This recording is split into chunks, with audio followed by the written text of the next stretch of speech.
So I was giving a 1, 2, 3 gap. Now I'm going to give a 1, 2 gap. Okay. 1, 2. 1, 2. 1, 2. Aha. Kya baat. Welcome to The Beat. A podcast where we explore all things rhythm across different cultures and eras. I'm Vanshmak, I'm Uded Sur. and we hope you enjoy this conversation. Forgot to say that part, so. And we hope you enjoy enjoyed. And we hope you enjoy today's conversation. Welcome, Purbayan Chatterjee. We are so happy to have you with us today. Just a little bit of a biography. Purbayan Chatterjee is one of the most important sitar players of our time, an absolutely wonderful musician that has played with some of the most incredible artists in Indian classical music, such as Zakir Hussain, Shankar Mahadevan, and so many others, as well as musicians outside the Indian classical music sphere. I think recently you collaborated with a band, Snarky Puppy, that some of our listeners may be familiar with. And if I'm not mistaken, received an award at the age of 15 for being the best instrumentalist in the country, and has continued to move listeners around the world since then. Welcome to the podcast. So happy to have you. Thank you, Oded, and thank you for having me on this podcast. I look forward to talking with you about rhythm. Awesome. So am I. So I was thinking about how to start this conversation because I have so many questions to ask you in regards to rhythm. And I was wondering if maybe we can begin by just getting a bit of a sense of how your journey with rhythm has been as a musician. So I think rhythm is something which is innate, and I think from the time that you are a child and, while you're growing up, you notice that time is a constant. But your awareness about it, of course, develops later in your life. I think in my case, I will kind of pin it down to, things like... So there's this very famous poem by Rabindranath Tagore, okay? And in that, he says, I'm going to say it in Bengali, he says, Jol pore pata nore. That's the first poetry he wrote, okay? So droplets of water dropping on a leaf, and the leaf falls. So every time there is a drop of water falling because of the rains, the leaf moves like this. And then again, there's the next drop, it moves again like this. So as kids or, growing up, you see so many things and hear so many things unconsciously which imbue with a sense of time, a sense of rhythm. I think for me personally, going to school on time, having, physics, chemistry, math, all those, we had periods of like 45 minutes each. And there was some, instinctively I realized that, for instance, English literature, which I really loved, seemed, although it was 45 minutes, it seemed like 20 minutes. Whereas biology, which I didn't like at all, seemed like it was going on for an hour. So I've been thinking about time a lot since I was a kid. That's so interesting. Yeah. I wonder if we can dive deeper into what you're talking about in terms of subconscious and just the sensation of time passing. Do you think there is a equivalent for that in music, in terms of time stretching and compressing? So I always like to say this, if you had to define music in a very short sentence, I think you can call it sound stretched over a canvas of time. Beautiful. So you are putting a design, which is a sonic design, on a canvas which is a chronological canvas or a time canvas. But I also always say that time is an illusion. Yeah, because these days I read a lot about quantum physics and quantum science and how every material also behaves as energy and considers all possibilities, etc. Right. Anyways, right. without getting too deep into that philosophy, because I don't understand it much, but I read it because it's interesting to me. Fascinating. But I think in relation to time, it's very relevant because when you understand music and when you kind of get deeper into the musical process, I'm not talking about the creative process, when you're just, let's say, practicing a thing again and again and again and again. Yeah. If you look at even difficulty level, okay, you do the same thing at the same speed again and again and again. Slowly that speed seems to be less of a speed, right? Right. Because it's getting easier for you. Right. And then you speed it up. And sometimes when you slow it down, it gets more difficult for you. So the ability to see a certain thing within a certain frame of time is very relative. And in the mind of the creator, in the mind of the person who is trying to almost, as it were, create a simulation of this in their mind, it's a fleeting image which comes and goes. And your sense of time, it is instinct. It's almost, I think, especially with relation to music, when you think of a musical idea in your mind, your mind is conjuring it up within a certain space, and you almost instinctively, especially in improvisational music, you're instinctively aware that this is going to take up this much space. Right. But that definition of this much space then evolves and shape shifts in your mind while you deliver it. Interesting.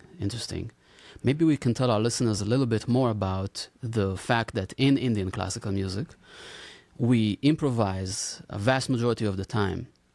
And I wonder if you can take us into that world a little bit, again, from the point of view of rhythm, of something that happens on the spot, something that just pops up in your mind. And still, because of all of this time that you spent practicing, as you've just described, has a shape already. And what is the process that an artist has to go through in order to arrive at this moment where something is intuitive and comes from within, but it also has a kind of practical, real-life expression in real time? How does that even happen? So I think the crux of the matter is to pinch zoom into the space between two beats. Because when you talk about rhythm, when you use the word rhythm or when you use the word tempo, you are really not talking about the beat. You're talking about the space in between. Right. Okay? So just to give you an example, you could say 1, 2, 3, 4, 2, 2, 3, 4, 3, 2, 3, 4, 4, 2, 3. Or you could say 1, 2. So in other words, 1, 2, 3, 4, 2, 2. But you could also be counting 1, 2, 3, 4, 5, 6, 7, 8, 2, 2, 3, 4. So the ability to pinch zoom, and I say 4, it could be 5 also. 1, 2, 3, 4, 5, 2, 2, 3, 4. It could also be 1, 2, 3. When you look at it in a zoomed in format, it's never 1, 2. It's always 1, 2, 3, 4, 5, 2, 2, 3, 4, 5, 3, 2, 3, or 1, 2, 3, 4, 5, 2, 2, 3, 4, 5. There's always a subdivision. There's always a subdivision. And that is an infinitesimal value. Right.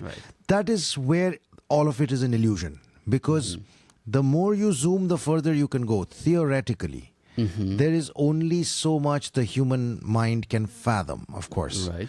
But technically, you can go right into it and you will still find a subdivision. Now, here's where it starts to get really complex is we say that we increase the tempo. Okay. So I feel tempo is a construct of the mind because it's only your ability to count at so you could say, like, for instance, 1, let's say 1, 5, 6, 7, 2, 2, 3, 4, 5, 6, 7, 3. I can count at this, but if I 1, 2, 3, 4, 5, 6, 7, 2, 2, 3, 4, 5, 6, I couldn't count. Right? So if I'm going to subdivide it into 1, 2, So let's say the mother tempo is 1, 2, 3. So 1, 2, 3, 4, 5, 6, and 2, 2, 3, 4, 5, 6, and 2, 3, 4, 5, 6, 7, 3, 4, 5, 6, and 3. Right?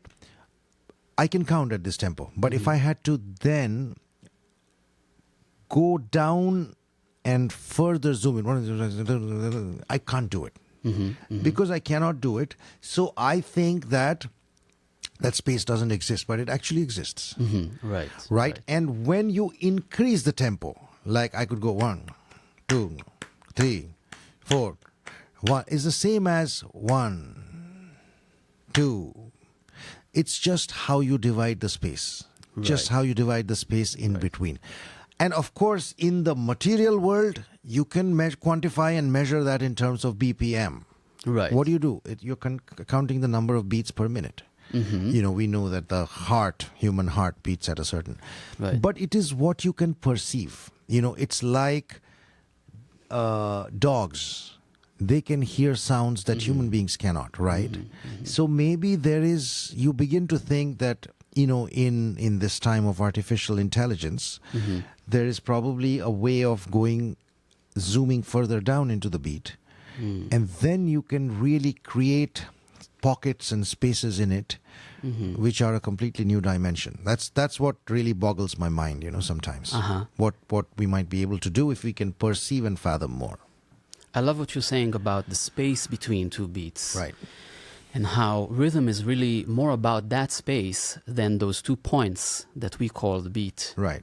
And that's so interesting. And also how we can perceive whatever it is that we've been trained to perceive so far. Maybe study and practice allows us to perceive more. Maybe that's one way to think about it. Has there been a point in your journey as a musician where you felt suddenly, or maybe gradually, you're able to perceive more of these things? And how has that happened over the years of your study? So I have to tell you that while rhythm is intrinsic to our process of growing up, but also it is equally elusive to the normal student of music. Melody is almost a natural ability. If you have a ear for it, you imitate, because you imitate the melody first. The most obvious thing is for you to understand how a certain melody goes, and by instinct you probably try to imitate it. The next step is probably understanding the exact notes. Indian music is very ornamental. In Western music, rhythm is also defined in the currency of harmony. It's when the harmony changes. Right? You have a different harmony on the third bar or whatever. But I'll get to that later.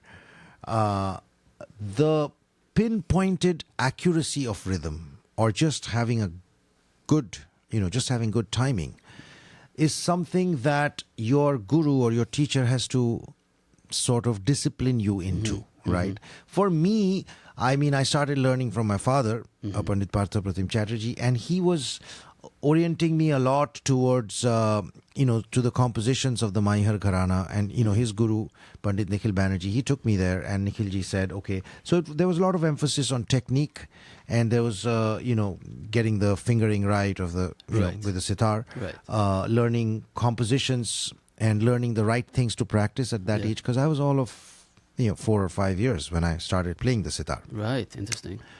And I was a big fan of vocal music. I used to listen to the songs of Ajoy Chakravarti at that time, Bengali songs, and I used to try to imitate it and sing. So when I was probably 13 or 14, my dad took me to Ajoy Chakravarti to learn vocal music. And he, for the first time, imbued me with a sense of awareness about the microbeat. So it was not enough to say da, then, da, then. He taught me to respect that it was actually da, then. In your mind, it's almost like a splicer going. Right. So da, then, da. Just to clarify for our listeners that are maybe not familiar, what you're saying now, da, din, din, da, da, is what we call teen tal, a 16-beat time cycle in Indian classical music. And Thank you for the And I mean, understanding. you could also just say 1 1 1 1 2 2 2. Right. 2. So instead of saying 1 2 Yeah. 3, so 1 and in Western solfege you often have 1 and 2 Right, and. So you right. count the downbeat and the. But the Carnatic system, now this is where the initial awareness came from Ajoy Chakravarti. Then I spent a lot of time, with Anindo Chatterjee, learning compositions and practicing, just like syncopations or things like tihais.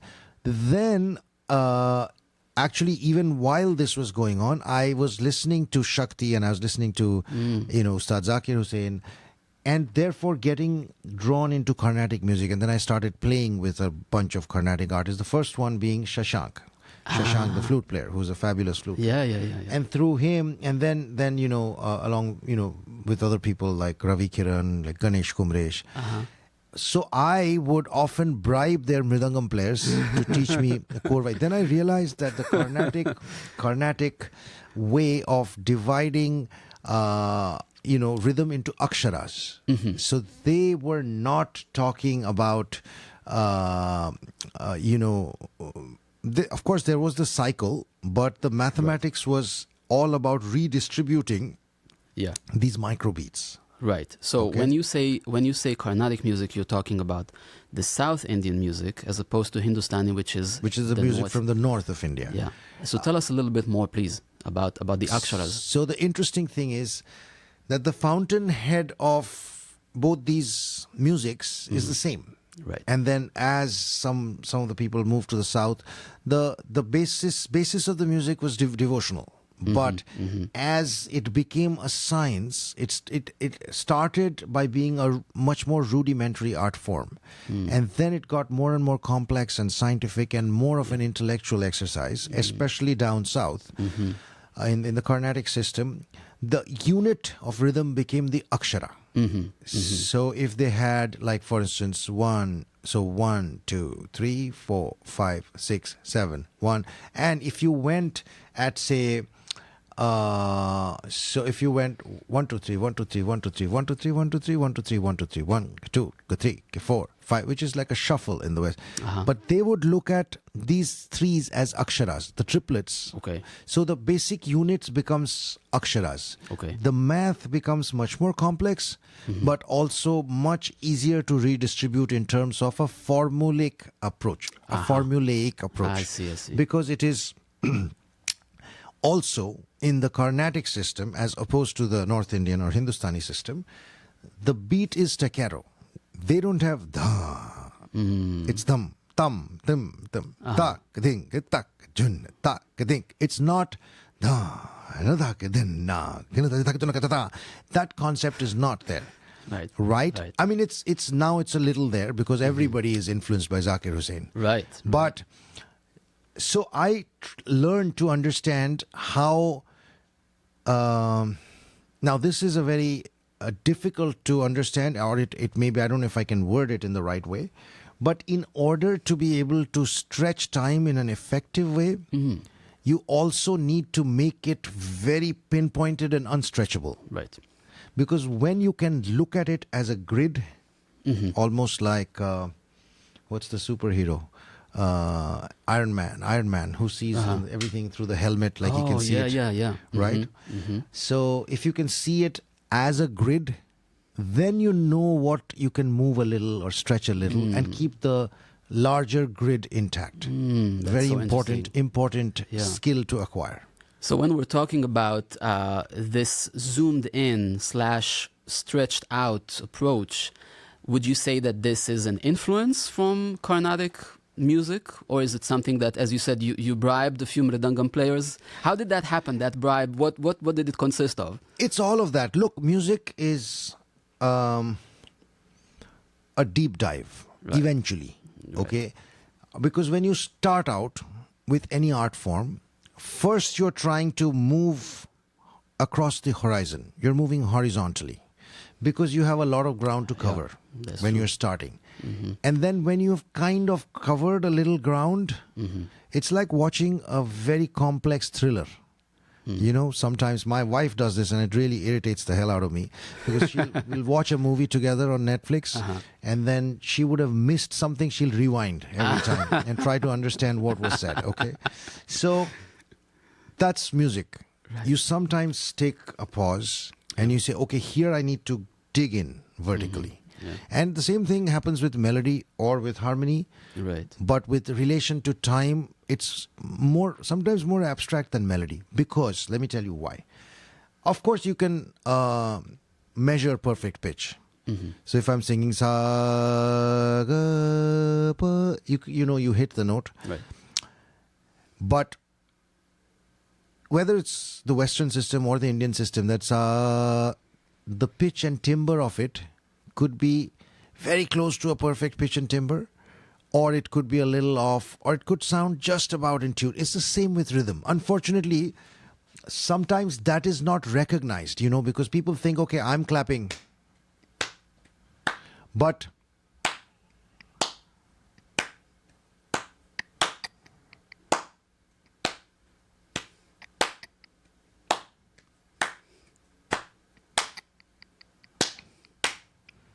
when you're establishing patterns, see, the perfection in things comes out when you're trying to establish patterns. When you're trying to look for a pattern, and then every time you repeat that pattern, you're revisiting that pattern again and again. Every time you revisit it, you understand a little more about it. That's why we talk about practice. That's why we talk about repetition. That's why we use the word sadhana in especially in the Indian terms. That's why we say music is like spiritual practices, because when you repeat something again and again, it's like chanting. You learn something about yourself. It's not mumbo jumbo. It's not magic. You're not if you put your mind to it, and when you repeat it, it's like it's like watching what is the movie? The Stanley Kubrick film. I forget the horror film, which is The Shining. Yeah, The Shining. Yeah. The people have watched that movie 20 times, and still not understood what happens at every point. Every time you watch it, you understand something more about the coded message. So it's like that. You have to, and you're reading yourself. It's like reading the book that you're reading is yourself. Because, the way you look at, especially if you look at it a little philosophically and understand that it's all an illusion, then basically every time you look at something again and again, you're looking inward. So it's complex. That's just beautiful. Can you tell us a little bit more maybe about something that you have practiced that gave you this feeling that you're diving deeper into the subject matter, which actually maybe is yourself? I think it takes a few years for you to when we are younger, we take a lot of things for granted. When you're like a kid in a candy store, because there is so much to discover, then you just want to move on and discover the next thing. When you've come to a certain stage in your life where you feel that you've kind of seen a bunch of things, not everything maybe, then you often, as I said, take a pause and look back and say, oh, hang on, did I understand this correctly? And sometimes you see that it's like a kaleidoscope. As you observe, things change in front of you. That's the quantum nature of things around you. Is as you observe something, it changes. When you realize that, then you have to conclude that it's not the thing that's changing, it's your perception of it. Right? So the same thing happens with the melody, or same thing happens with a harmony. Like if you listen to Moonlight Sonata, every time you will listen to it, it will elicit a different set of emotions in you. And yet there will be that one common thread, one emotion. It's a space it'll take you to. Maybe a point of observation. And then someday that'll change. So it's a very mystical and mysterious, if you look at it that, or you can just look at it as a bunch of notes. Then there's no mystery in it. That's true. So that also depends on you. That's true. You've talked about quantum physics, and I think I heard somewhere that even if we had the technology, maybe we'll have one day, to fly close to the speed of light and arrive at another galaxy or another solar system and come back. For the person traveling, maybe that could happen within a lifetime, because if you're traveling close to the speed of light, maybe you would age make it. and anti-age. Right, but then Correct. exactly. So when you come back, you might be able to tell the tale about what happened. But everyone on Earth would have been dead for a very long time. I mean, the people that you knew. And you would have to tell it to a completely different Bunch group of different people. Yes. And I wonder, what music that we have today you think has that potential to survive this length of time? Look, I think I look at it a little differently. As I begin to think about things, we often make judgments about the quality of music. But we don't have the power of hindsight. We have the power of hindsight with things that have already happened before us. And we tend to judge the future based on, which is not an entirely wrong thing to do. But also, as I said, when you talk about when you use the word survival, you're again talking about time. Because nothing will survive forever. Right. You're talking about surviving a length of time which is beyond your fathom, Right. beyond your ability to perceive things. So, as with traveling at the speed of light and back, right? I think we say light because it's still not infinite, but it is. It's Very fast. yeah, and some of the world's most advanced science and some of the world's most advanced art and philosophy all tend towards the same thing. That's why I started with the word pinch zoom. You are always trying to get closer to something. You don't know what that something is, but you're trying to get deeper, you're trying to get closer, you're trying to... So the music of a certain time reflects a kind of ever-changeable need to get closer to something which is relevant at that time. Sometimes, what you or I might think as maybe bad quality music is a need, or you might say that this is shallow, but it is reflective of a certain need to be shallow. So that also is art. That's true. And often these things are cyclical. Often you think that, like for instance, like say production in music. Now it's a time where, technology with AI and with... So what new sounds can you bring to it? What new thing can you express? And sometimes you can tell yourself that we are, if you go back to the synthesizer where you had to take like wires and connect them up to get from there to today a computer being able to do that for you, that's a different exploration or a different journey of its own. It has a different set of parameters from, the ability to use complex harmonies or to play fast or to to sing in perfect pitch. It's a different journey. Right. That married with the traditional values of music will lead to something. So everything will evolve into something else.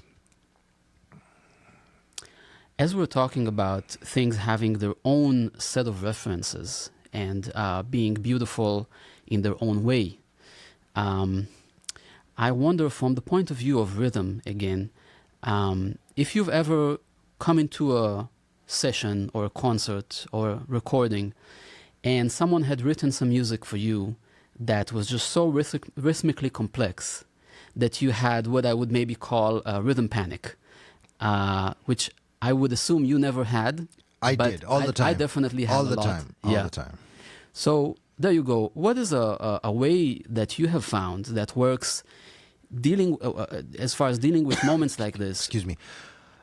In real time. I'll give you a few moments in my life. Okay, I heard some of Trilok Gurtu's songs. Okay. And I was trying to keep count and often when somebody like Zakir Bhai or somebody like Viku Vinayak Ram or somebody like some of the greatest drummers like Vinny Colaiuta is playing a drum solo, and you're looking for the one, Right. and you're trying so hard to hang on to it. Right. It's a little bit like trying very hard to stay afloat in water. Right. The harder you try, the more you drown. Okay? So that's where instinct has to kick in. You cannot get good at this stuff by trying hard. You can get good at this stuff by allowing it to come and hit you, by allowing it to pass through your body, as it were. And while it passes through your body, you take a deep breath and feel it pass through.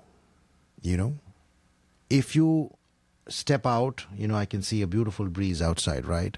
If I step out and try to focus and concentrate on the breeze hitting my body, I will feel everything else in the world except the breeze. But if I just step out and take a breath and just thank the universe for being so beautiful, you step out, you'll feel it you'll feel every molecule of it. Rhythm is like that. And melody is like that, and harmony is like that.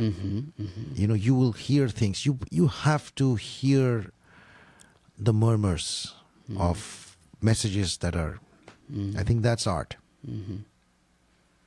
If we were to try to explain these things to someone who never practiced music, we would have to tell them that there is maybe a little bit of seemingly a contradiction, because we are talking about spending so much time diving deep into a subject matter and practicing. And at the same time, we're saying that it's intuitive, that you have to, in a way, let go of things. How do you settle this contradiction between discipline and freedom and letting go? You have to go back to the apple falling from the tree. So, we often make the mistake of thinking that you can find something by an intellectual or mathematical analysis of it, while the result is often determined by formulaic mathematical interpretation. The hypothesis is often your imagination. Like Newton saw the apple fall from the tree, right? Yeah, he did. Yeah, he did. Or at least that's the story. Yeah. Yeah, but my brain is so tired. For a minute, I was wondering, was it Newton or was it somebody else? But it was Newton. Saw the apple fall from the tree. Then he started thinking about it. Right. Then he arrived at his... So the thing is, the apple falling from the tree is a chance incident. Your imagination. I don't know if you've watched this film. There's a film called 2001: A Space Odyssey. Yeah, sure. Okay, and then 2010: A Space Odyssey. Right. All of science fiction, all of art, all of poetry, all of the things that are imagination are reality in the future. You conjure up. It is a hypothetical vision of the future in your mind. It's a hypothesis. And then you work backwards to find, how did this work? How did I come to this? Right. When you try to approach it forward and you say, have you ever heard of any scientist saying, okay, now I want to discover something new and then discover something? You don't. They've discovered something new because it was already in their mind. Because they already thought that I am sure this will work if I go down this path. Right? It's the same with music. If you say that I'm going to make something really new, you're never going to arrive there. But if you hear a sound in your head and you think, okay, I can get to this sound. What do I need to do? How do I need to change my instrument? How do I need to change my voice throw? Or how do I need to... Then you'll arrive there.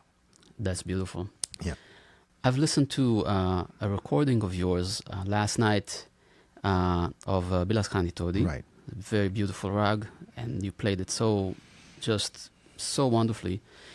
And if I'm not mistaken, the rhythmic cycle in that recording sounded to me like 8.5 beats. Oh yeah. I know what Right? you're talking about. Yeah. Or maybe with Yogesh Bhai. with Yogesh, yes. Yeah. Yes, Maybe you it thought is. It is 8.5 8.5 beats, or yeah. maybe 17. I don't know how you thought about it. 8.5. It sounded to me like a juptal, which is a 10-beat cycle, Yeah. right? And just that the last 3 beats are double time. So instead of din na, tin na, trika din na, 1, that's the original juptal. It sounded something like din na trika din na tin na trika din na trika din, and so on. And I was just wondering, in a cycle like this, for example, if we bring our conversation like just down to the practical level for a Right. moment, how do you play something like this and make it sound so effortless as you did in this recording, that it doesn't sound like, oh, I need to figure out how to navigate the time here. I am playing as naturally as I would have played if it was regular japtal, and it just flows naturally like that. So, first of all, this is a rhythmic cycle which is called jhampak. And, Ali Akbar Khan Sahab used to play this a lot. So, Okay. as you correctly said, dhi, na, trika, dhi, na, trika, ti, na, trika, dhi, na, dhi. Have you ever seen water flowing and then like a waterfall? Ah, yeah. Have you seen how it speeds up at the end? Yeah. So you just have to think of it as that.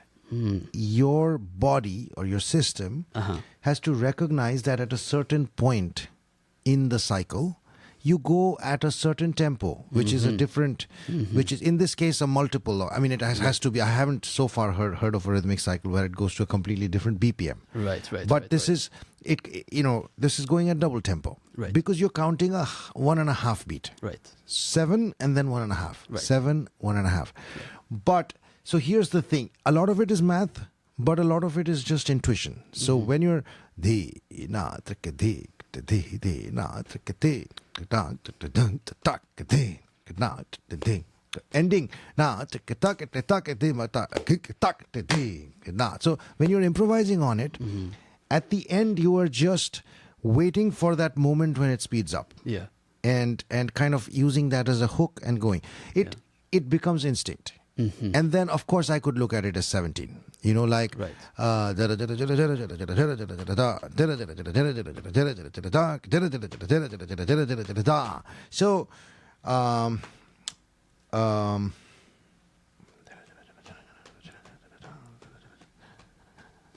So, so this would be 16, for instance. One,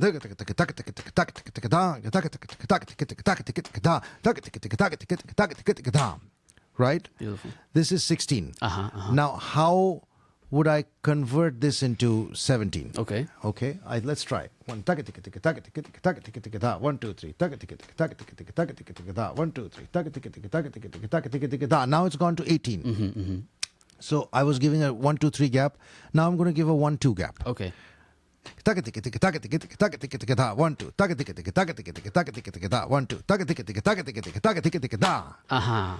Kya baat.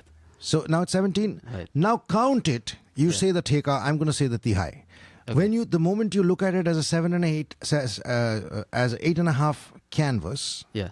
it begins to sound different. So di, na, din, di, na, din, na, din, na, din, 1, 2,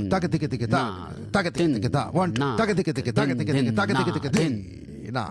So the fact that the time is bending at that time, and I'm going at double tempo, and then we are joining up. Right. It's all about joining up. It's all about synchronicity.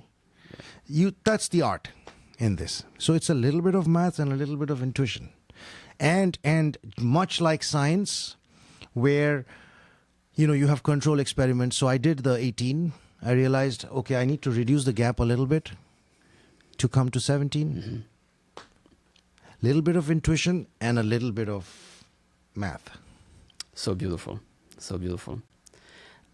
Before we conclude, and thank you again so much for joining us for this. Thank you. It's been a total pleasure talking about all this. I think these conversations are very important because despite what I said about the music of a certain time reflecting the needs of that time, Right. but we've got to have a deep dive Look, because we are here to try and make something better for the future.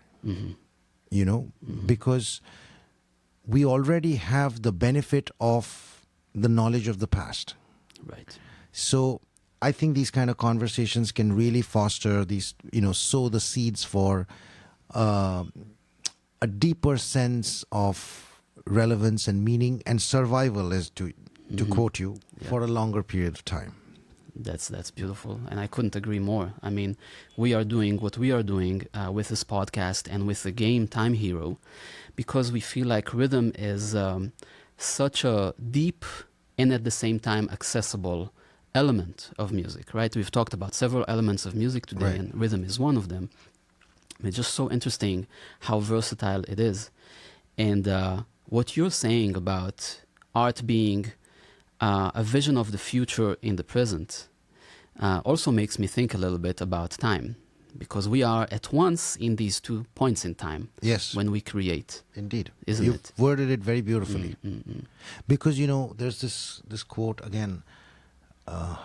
I'm so tired. My brain is. I hear you. But I have a 7-month-old baby at home, so I haven't slept in 7 months. So I relate. Don't worry, we're on the same boat. well, my music is maybe a 50-year-old baby. So I haven't slept in 50 years. I'm thinking of Tihais in the middle of the night. So. Yeah. But you know, an artist sees a vision of a musical phrase you cannot quantify, but it's a split second before he actually delivers it. So you are actually looking ahead in time. You're actually delivering something, or even a painter, or even a scientist.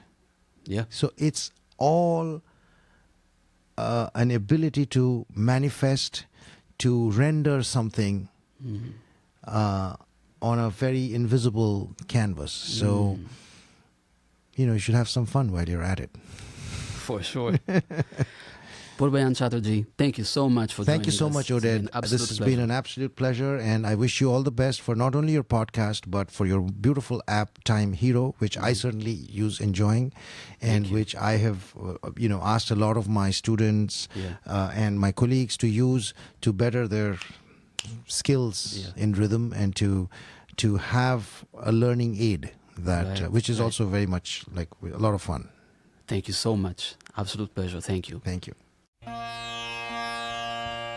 We hope you enjoyed today's conversation. The Beat is a podcast by Time Hero, a rhythm game for everyone. Available on the App Store and Google Play Store. This is Vanshmak. And this is Oded Sood. See you in the next episode.